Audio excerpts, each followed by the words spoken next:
Greetings to all of humanity. It's really a joy, it's a pleasure, it's an honor as usual to be bringing this message of emancipation to you, whereby I'm pointing you to look no other place but to look inwardly to discover that your real identity is your divinity, and that it is your own thoughts that is creating your reality, and that you can create your reality consciously. You can speak your desires into being. You can speak your desires into reality. And that's why I want to speak to you concerning Abdullah and how he taught Neville the message of oneness, and how I am bringing the same message of oneness to you, saying to you that we are one collective, saying to you that there's only one universal consciousness, and how we have to be in alignment with the rest of nature. And if it's one time that people need to be reminded of who they are and how we are one, it is this time when people are so fearful of the coronavirus and all the propaganda that has been spreading through the news media and all the different things that they are referring to as conspiracy theory and so on. And we see that history always repeats itself, and that we are just existing in the now, and that time is just an illusion. What people believe to be the future and what people believe to be the past is basically now, and there's power in understanding the now, because when you understand the now, you will also understand the power of oneness.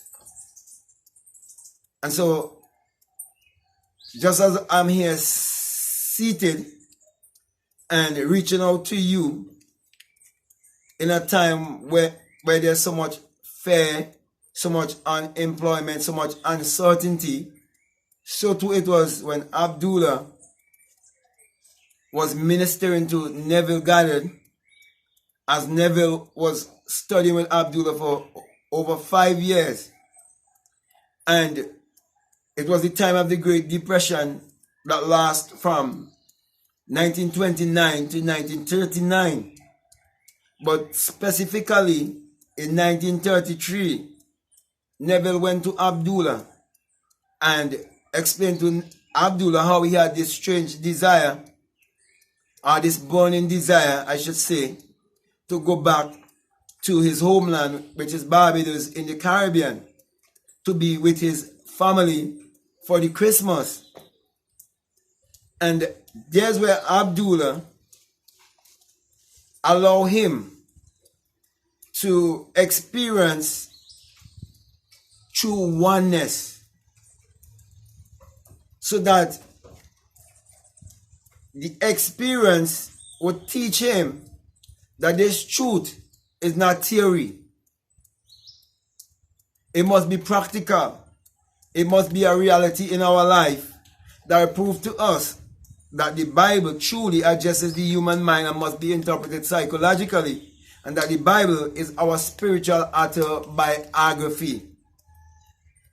So he taught him how to use his mind to achieve his every desire,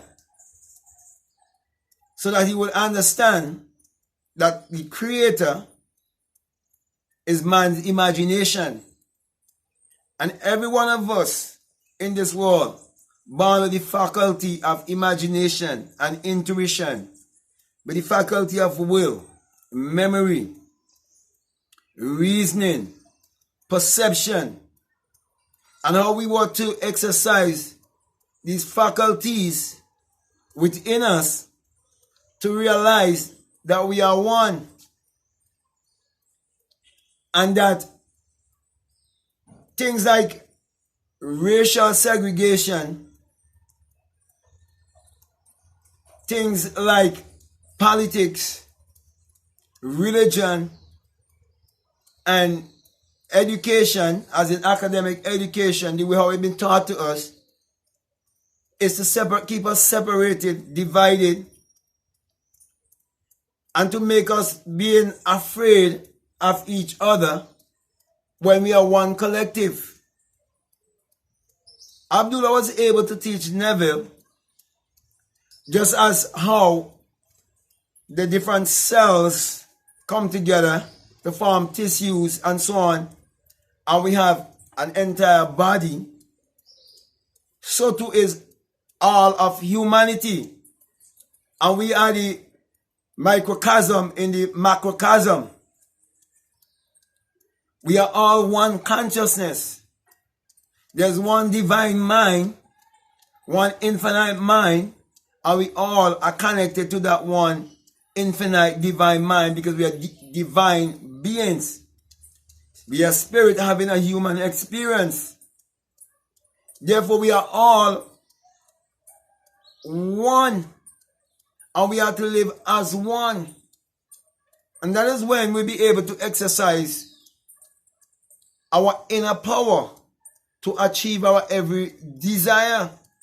So then Abdullah taught Neville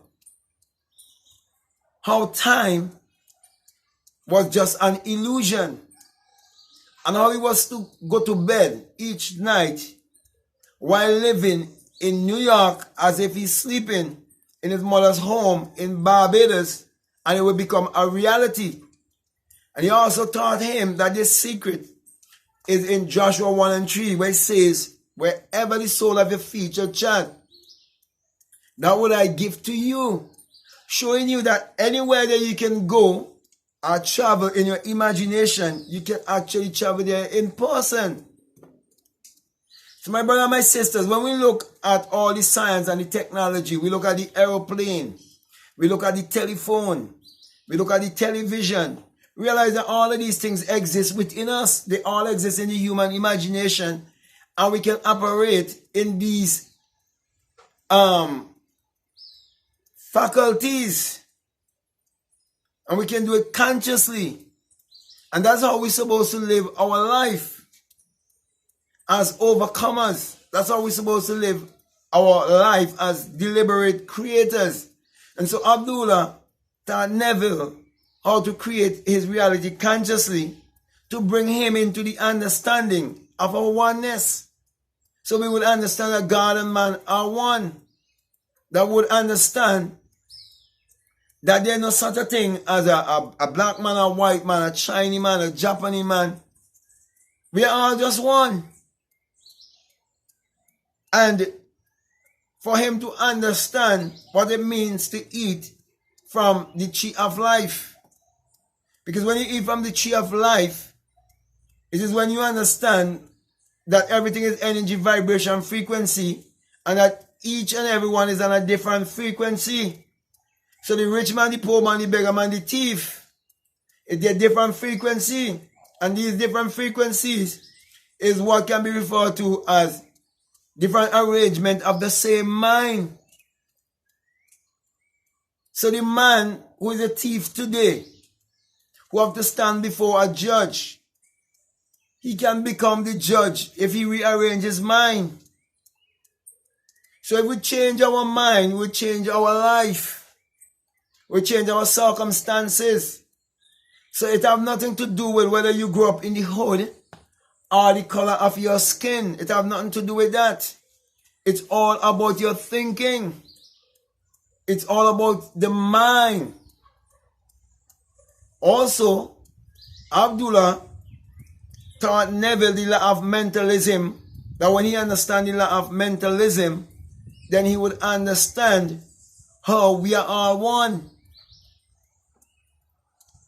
And that is why it is very stupid for anyone to believe that they are different based on their nationality or based on their race. The only race there is the human race. And this race is not a sprint. It's a marathon.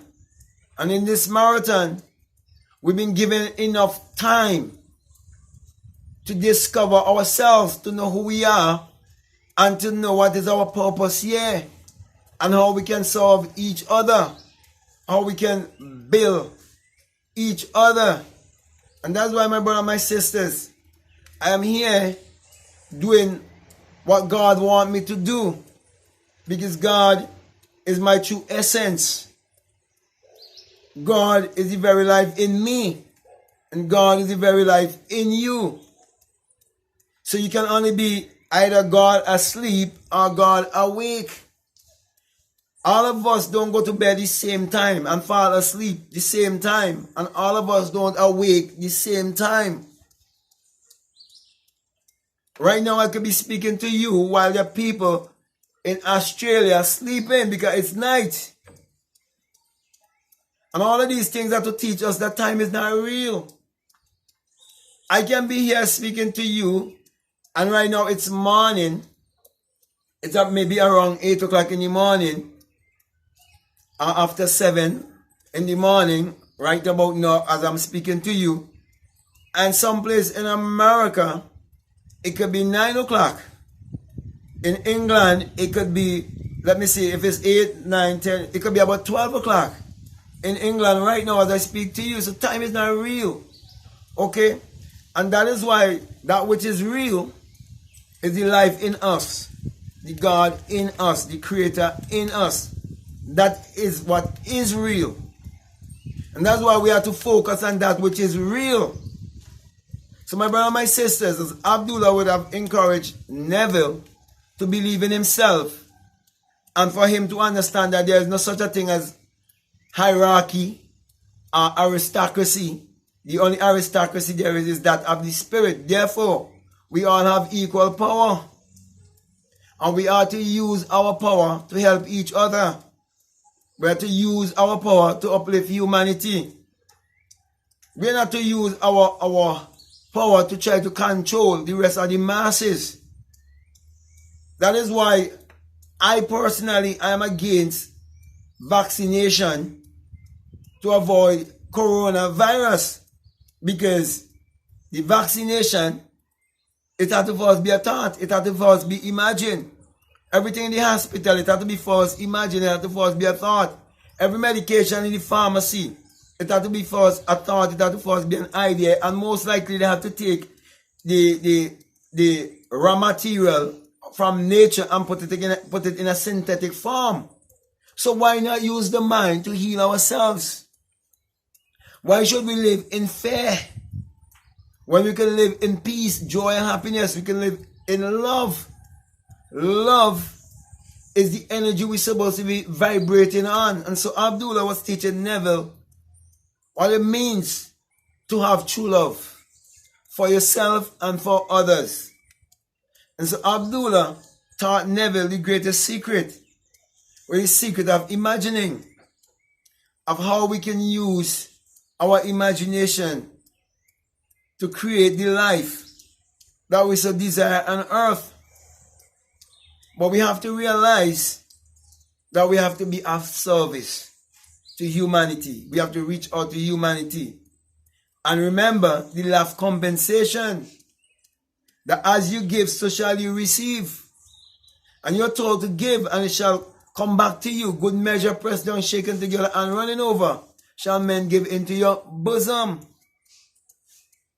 And so Abdullah was willing to give to Neville the truth of the phenomena of life. And I'm here doing the same thing. And it gives me joy, peace, and happiness to know that we are all one. It helps me to get rid of certain things that was placed in my psyche since I was a little child growing up. For example, I went to school and they taught me about slavery. I think they should get rid of those things out of the educational syllabus altogether, and stop teaching our children these things and teach them how there's greatness within them. Teach them of their potential. Teach them of their mental faculties, that they were born with in this world. I think it is time for us to teach our children how important imagination is, and how imagination is more important than knowledge. In my country, the political leader of my country told the whole nation to believe in academic education revolution, and nobody called him crazy, nobody criticized him. But here am I saying to you that the imagination revolution would all be greater than an education revolution. Because if each and every one will learn to use their imagination, there wouldn't be any competition. No one have to stab each other in their back. No one have to be separated and against each other because they are supporting a party. For example, in my country, when it's election time, if you wear a piece of clothes that is the color of a certain party, even if you're not supporting the party, if you, for example, if you wear a plain red t-shirt, they're gonna brand you as supporting this party. If you wear a plain yellow t-shirt, they're gonna brand you as belonging to a certain party. If you wear a blue t-shirt, they're gonna brand you as belonging to a certain party. If you wear a green t-shirt, people are gonna brand you. That's how involved people have become with politics. And all of these things are to separate us. And the same thing with religion. It's all to separate us. So Abdullah also never said, Abdullah taught me real Christianity.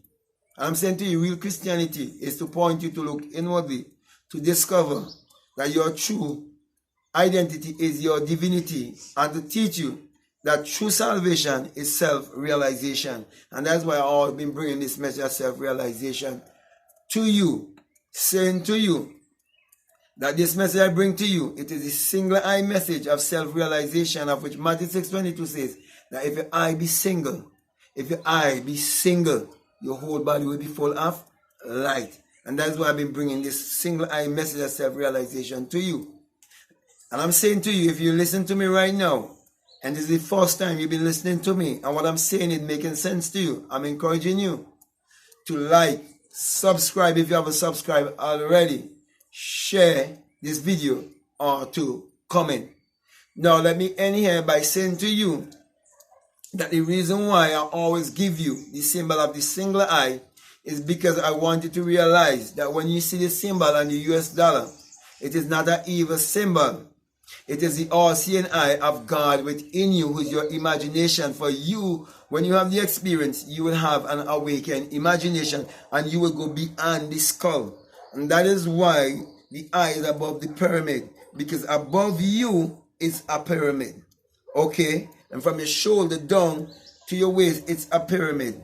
Okay? And from your waist down to the sole of your feet, it's a pyramid. And it all represents the tree of life. And you have to eat from the tree of life to understand that each and every one of us, okay, we might be on a different vibrational frequency, but yet everything is energy, vibration, and frequency.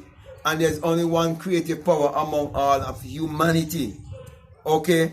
Therefore, my brothers and my sisters, when I give you the symbol of the single eye, I'm doing it to let you know that when you have the experience of this inner sun arising within you, you come to realize that it is all the rising of the S-U-N in a S-O-N, and that it is the dawning of a new day in your life. For the sun parallels the human imagination parallels the sun. And you've been encouraged that the sun, the Lord thy God, is a sun and a shield, and no good thing will he withhold from you. In Psalms 84:11. And in Malachi 4:2, you're told that the sun, as in the S-U-N of righteousness, shall arise in you with healing in his wings. And I'm saying to you, my brothers and my sisters, the sun and the human imagination are one. For without the sun, there is no life and there is no light. And without the human imagination, there is anything made that was made. Therefore, my encouragement to you is to use your mind power, which is your solar power, your sun power, your God power, your creative power, to achieve your every desire and come to the realization that we are one. So with that being said, I want to say peace. Love you all. I'm out.